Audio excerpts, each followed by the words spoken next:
Hi, and welcome to another episode of Senior Bitches, where the guest today is me. We're going to start the show with my love letter, my I heart to California. I've just come home after the fires. So here we go, deep breath. 20 years ago, I arrived in California with dreams as wide and expansive as the crests and valleys of the Sierra Nevada mountains. With scores of Joni Mitchell lyrics embedded into my brain from Blue to Ladies of the Canyon, I touched down at LAX December 5th, 2005, hopeful that I would one day run into Joni at the iconic Pache restaurant nestled at the foot of her beloved Laurel Canyon. Every day I would cross over Mulholland Drive into the San Fernando Valley and marvel at how lucky I was that this could possibly be my home. Charlie Chaplin's sprawling estate sprawled to the left of me, and rose-covered cottages on my right scattered up winding side streets that took you deep into the secret-laden heart of the canyon. And the light? Every hour had a different feel.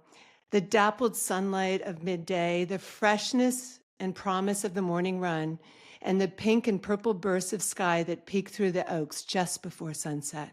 No one can ever prepare you for the beauty of California. It is not possible. When you arrive, your senses are overloaded. First, you've got to learn to layer as you navigate all the ecosystems of the day.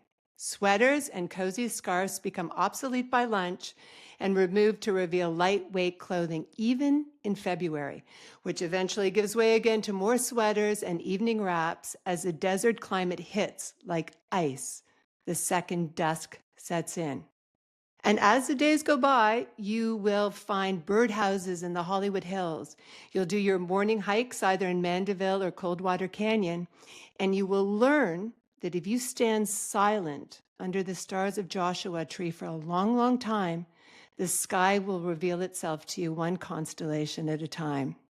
Thank you, Tragically Hip, for that little ditty. You close your eyes at night and you fantasize about owning a house in Malibu, so wild and defiant in its ability to exist on cliffs and slivers of sand. You picture yourself there surrounded by endless tangles of pink and orange bougainvillea, with the Pacific Ocean at your door, gray and charcoal in the evening, and liquid blue and sparkling when the sun is high. Then 15 years later, your son somehow ends up in San Francisco for university, and you get to tour with him Haight-Ashbury and the Painted Ladies, and somehow you end up in a car on the Golden Gate Bridge getting some of the worst news of your life. And so it goes. In truth, my love affair with California is the longest and healthiest relationship I've ever had. And it all began when I arrived on its doorstep married. I was married. And with a young family in tow, fresh from the chilly winds of Toronto, Canada. We rent a 1930s bungalow in Studio City that is surrounded by orange and lemon trees and neighbors with sparkling pools and open arms who fold us into their lives like we are family. Coming from north of the 42nd parallel, I had never met such a group of welcoming and eclectic people with stories that stretched far and wide on why they ended up in LA. I was even lucky enough to know several legit Los Angelinos who were generational and not transient, and that's very rare. Like my friend Julie, she's a world-famous makeup artist, but she's also a native of the Palisades. And her father was a famous psychologist that treated all the stars really fucked up kids.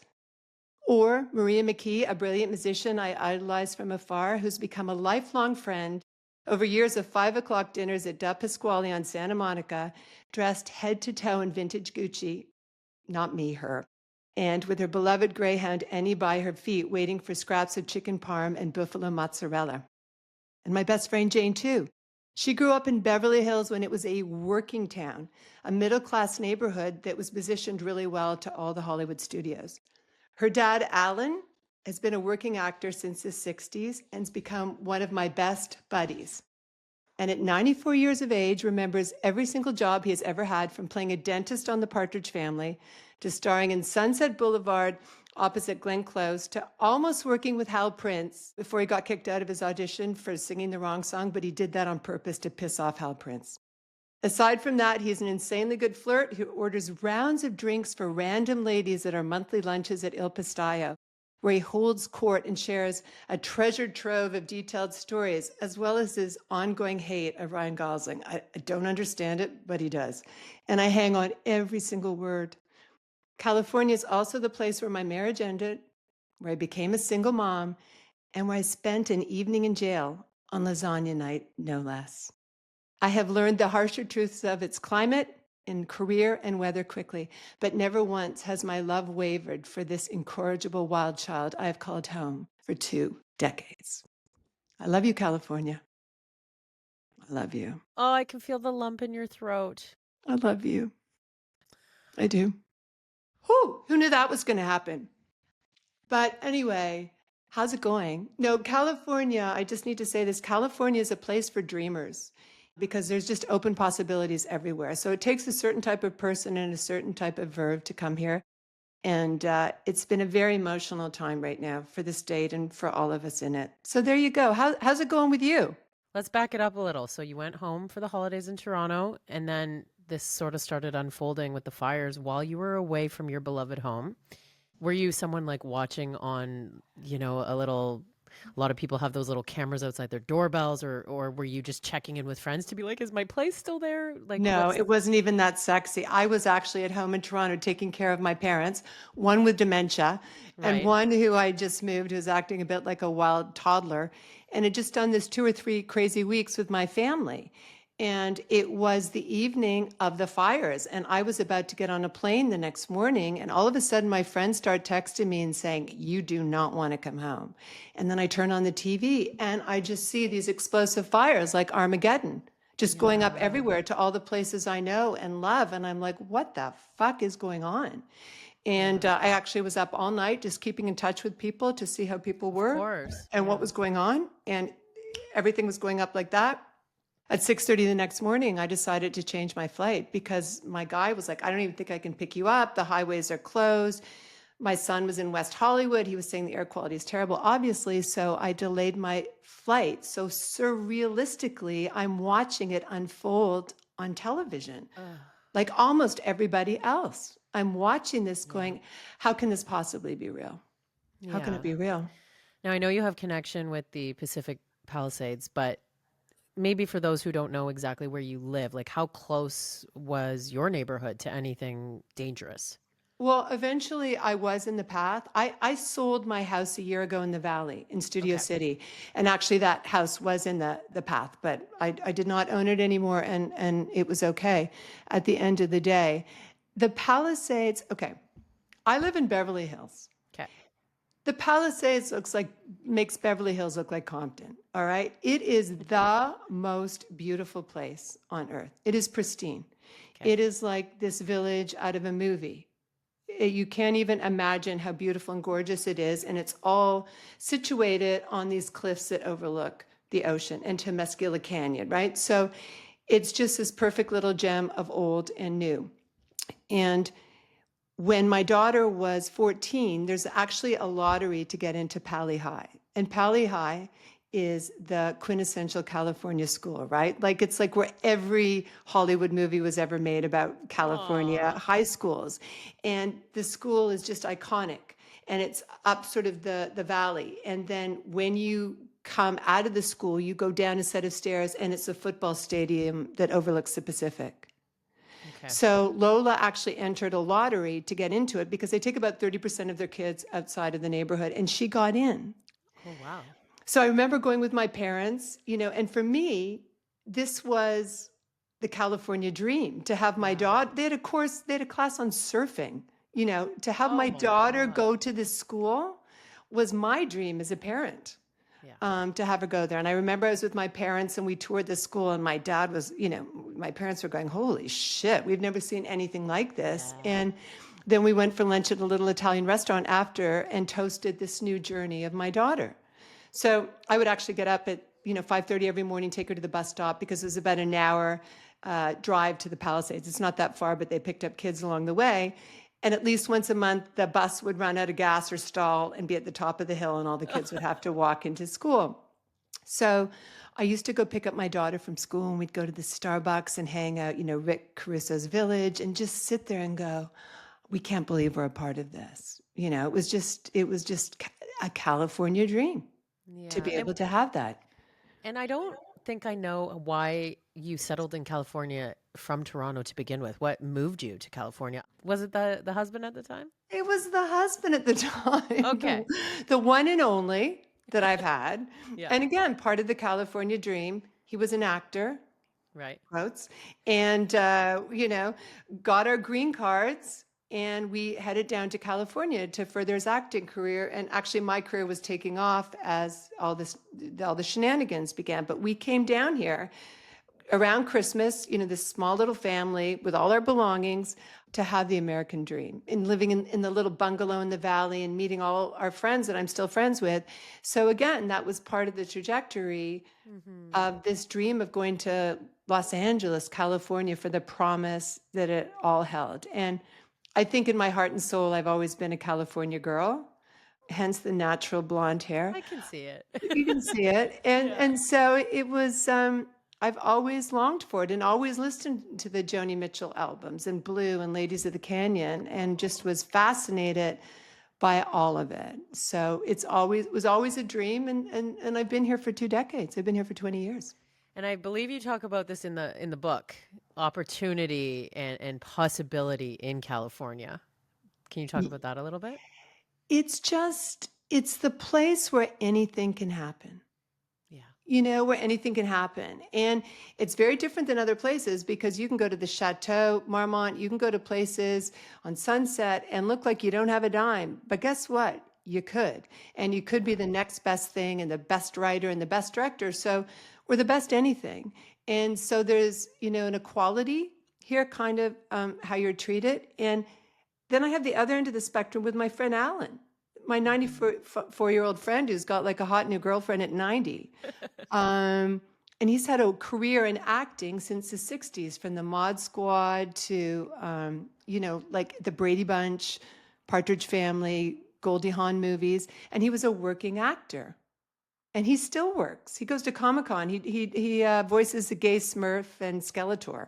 Um, but that was part of my friend Jane's upbringing, that her dad was a working actor. And she went to Beverly Hills High, and it was just kind of normal middle class, upper middle class living. Yeah. So it's a place for dreamers. We've kind of touched on this before in conversations we've had off of the podcast, but you got to have some resistance to the idea of living in like a flood zone or an earthquake zone. And we're talking about, climate change and its impacts in what you've been witnessing happen in your beloved LA. So did you have any reservations at the time about moving somewhere like that? No, not one Mm. iota. I've been through so many earthquakes where it feels like a bus has hit your building and it goes back and forth. And, actually, we had a cluster of them a couple of months ago, one after another.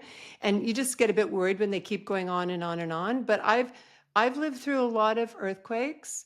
Clearly, I'm still here. Flooding, horrible flooding, fires, Malibu fires a couple of years ago and a couple of Right. years before that. And the flooding here is, there's no curbs, there's no roads, like it just floods, like you hydroplane. So you're always on the verge of a natural disaster here.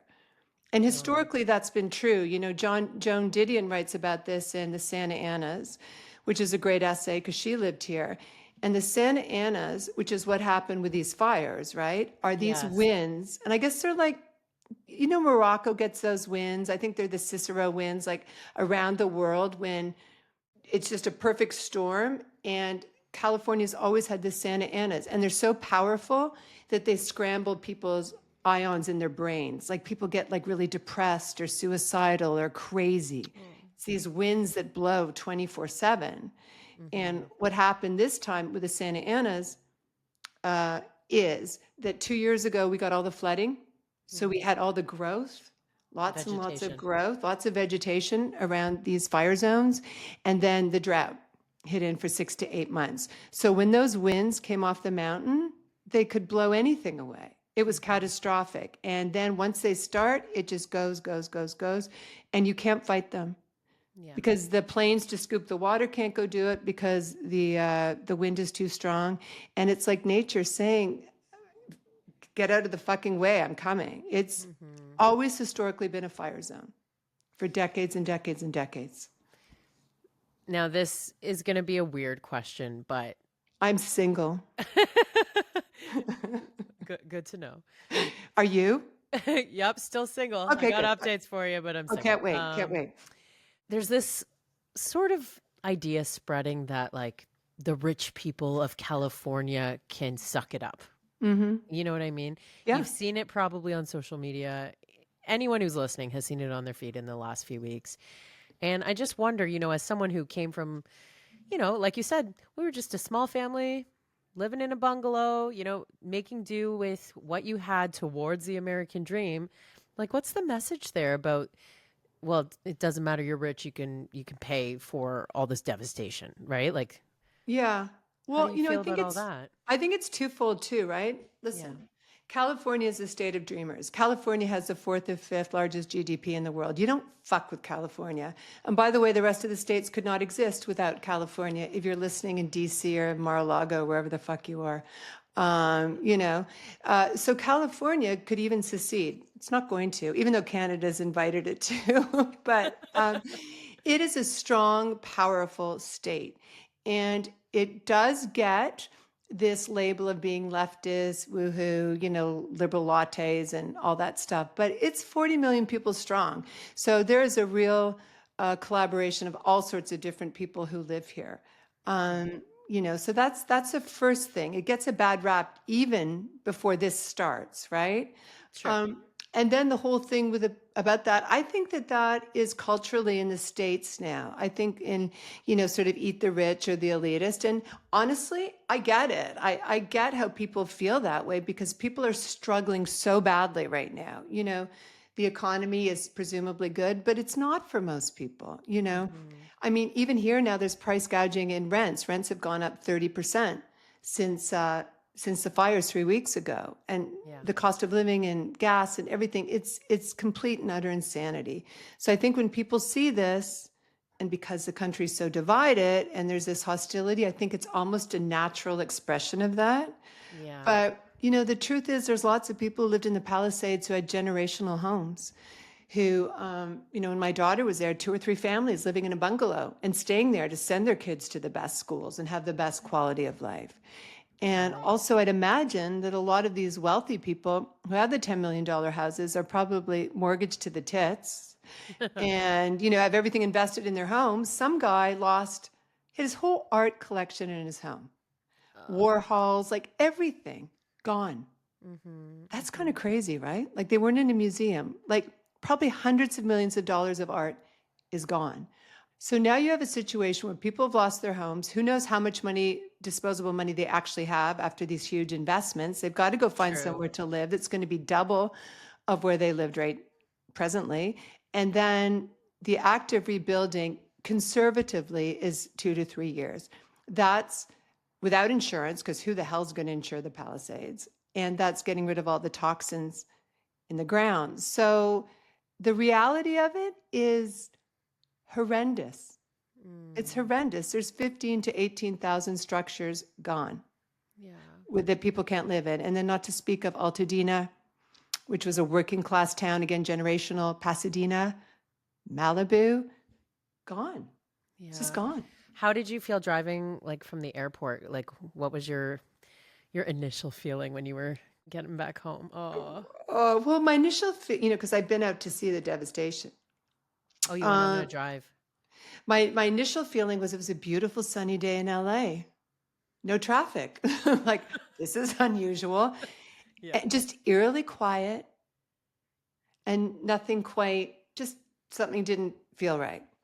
Um, but this underlying sadness and stress that everybody had. And then I went and I took a look at the areas, and you can't even prepare yourself for it until you see it. It is Armageddon. It looks like a war zone. I'm not insulting war zones. I'm just saying that's what it looks like. There's just like sticks and Rubble structures everywhere. Yeah. and ash and dirt and gray and smoldering and cars shoved up against the side of the road that were plowed off the PCH. Um, it's like a different universe. It's Yeah. it looks like it looks like somebody just came and just wiped everything away. I think on the other side of the coin, though, we've really seen community in action, right? We've seen people coming together at the time where they need support from community most. What have you noticed in your circles, or even like Canadians helping Americans? Like it seems like it's coming from everywhere. Well, those Canadians flew down with their scooper planes and did some serious shit down here. The Canadians and the Mexicans, everybody came in Yeah. to help, by the way, from all the different borders Yeah. came in to help. So that was key.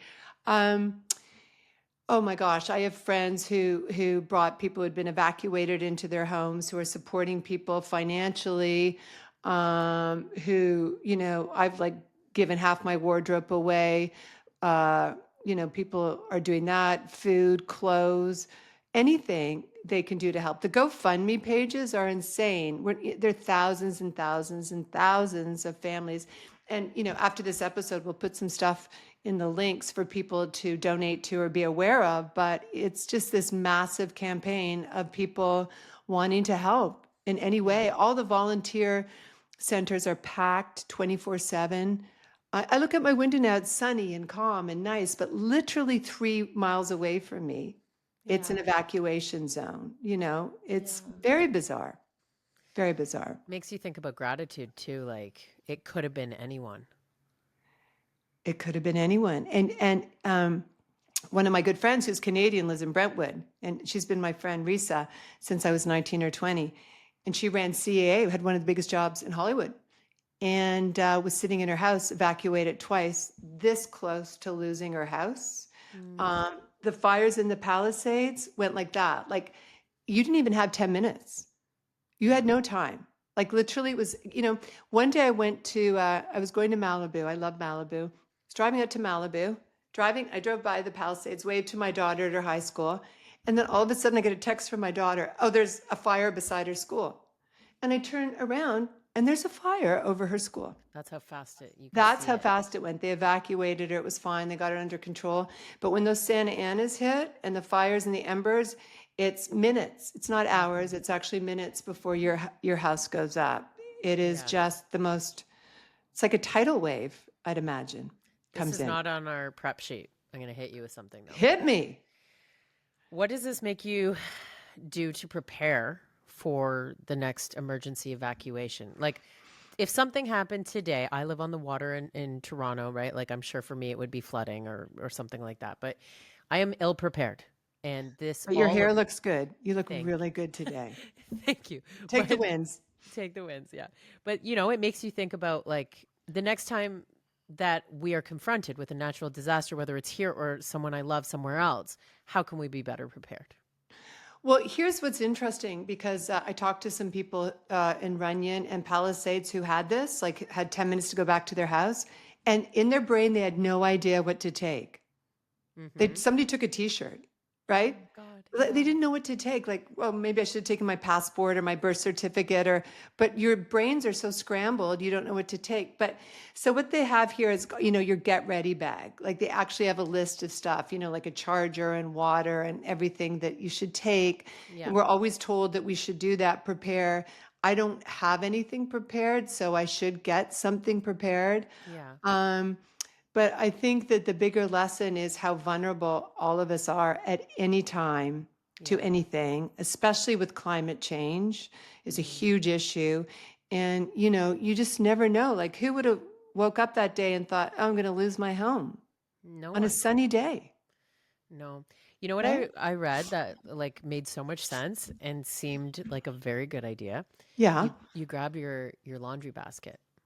And the reason why is because seasonally you're prepared. Sure, you got to maybe do some laundry somewhere, but you're seasonally equipped for things Nice. from that week. They're all things that fit because you've been wearing them, and it's probably a week worth of clothes.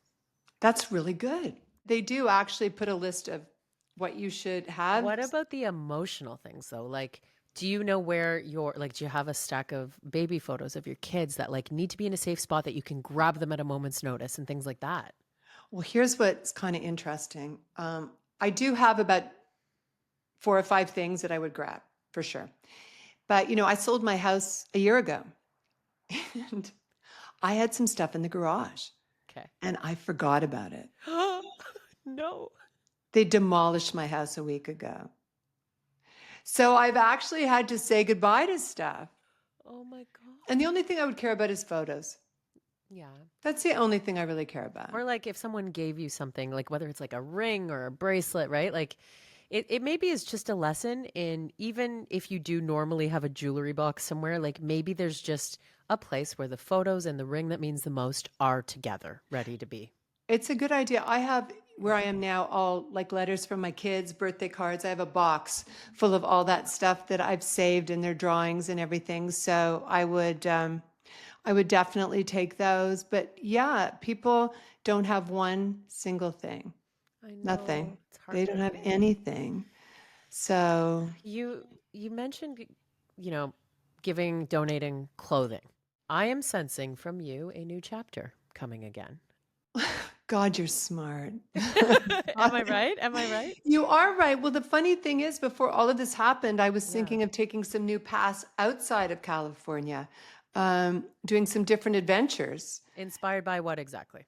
Inspired by I'm old as fuck and I better like get on my game and do stuff. And so I was thinking about some different destinations actually. That make you happy and Then, feel fulfilled. yeah, but then I would feel like I'm being unfaithful to California. But I think that everybody right now feels unmoored and disoriented and, sort of confused as to what the next step is. So I might have a big next step coming up, like in the next week or two. Oh, so soon. Three. Give me 3 weeks. Give me 3 weeks. Okay, Give what me. is it dependent on? That's such a that's like a hard deadline. I know my mental health, No. which could be dicey at this point. I'm just looking into new adventures. I'm just looking into some new adventures, Okay. and I've just arrived back home, and I'm going to see my 94-year-old for lunch on Tuesday. You always get perspective out of him. Always get, as he calls it, Tuesday. Tuesday. We're going to meet on Tuesday, not Tuesday. And Okay. he's going to tell me about his love life again. Um, so just a period of adjustment. What's next? Just like from an outsider for you watching it, what did you kind of garner from it? What did you get any lessons from it, or what did you think and Yeah, feel? I feel like again, there's takeaways for everyone, no matter where you live, that climate change is real. And exactly like you said, it's like I'm coming anyway, so get out of the way. Yeah. That is a reality that we have to accept wherever we live. And, so it was the fires in LA this month. What is it next month, right? Like all of these things are happening everywhere. The flooding that we've seen in Canada, the wildfires we've seen in Canada. So, yeah, takeaway wise, preparedness. And it's not like I have the right answers other than my laundry basket tip. I don't have the answers, but I think it forces us to think about how we want to prepare ourselves when and if we find ourselves in this situation. To never have thought of it before is doing yourself a disservice, even if you don't know the answer today. Just start Yeah. thinking about it. And, if I think there's also almost like there's like a universe interjection here in your situation that I can kind of see for anyone going through something like this. It's a chance to take stock and ask yourself if you're happy, if you are where you need to be, and not just to run away from hard things. Like there's a lot of people who have to sit with that hard thing and figure out their next steps there, but it can also be an opportunity for, okay, if you do have to start over, where do you want to do it and how does it look? Yeah, I think that's very astute of you to say that. And I think also to your point, I know that California's taken some heat for how they've handled the fires and the water pressure and the coordination, a lot of stuff, right? Which could obviously Yeah, have been done better. But when you get catastrophic fires at 4 or 5 different locations all at of once. that nature with the Santa Anas that blew for days and days and days, like the firefighters say, Mother Nature beat our ass. Yeah. And that's what happened. And those areas are in traditional fire zones. Palisades, not to the extent that any of us would have thought, Yeah. but Mother Nature reminds us again every few years, every couple of decades, And of course, with climate change, it's exacerbated. So that was just the perfect storm. There's also something I need to say about misinformation. There's so much misinformation, I right? know. So, yes, we should have trust issues with legacy media, and I'll be the first person to raise my hand as someone who came from legacy media and is now working in, podcasting, which is becoming more mainstream. We need to make sure that we consult sources and a variety of them in order to come up with what is real and what is not. We are just living in Yeah. the zone of misinformation 24/7.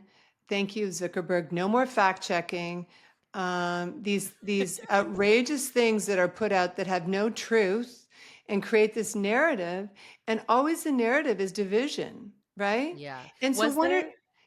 yeah, like 1 or 2 days in, like blaming California, like, fuck California. And like, what purpose does that serve? Yeah. With New Orleans and the levees or Florida and the hurricane, like, what is this?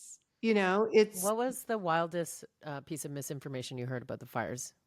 well, it came from the 47th, but the smelt or the faucet turning on water or, like what, or you let the water flow, just. We're going to turn it on. We're going to turn it on. We got the tap and the big picture of the faucet, and we're just not turning it on, and all this stuff, all the disinformation always blames somebody, right? Like that's Yeah. the purpose of it. And it doesn't serve anybody. Yeah. It really, really doesn't. But the news is such entertainment. I don't even watch news anymore. From a news junkie, I Yeah. don't watch it anymore. Yeah, and you talked about that on the episode that you did in late 2024.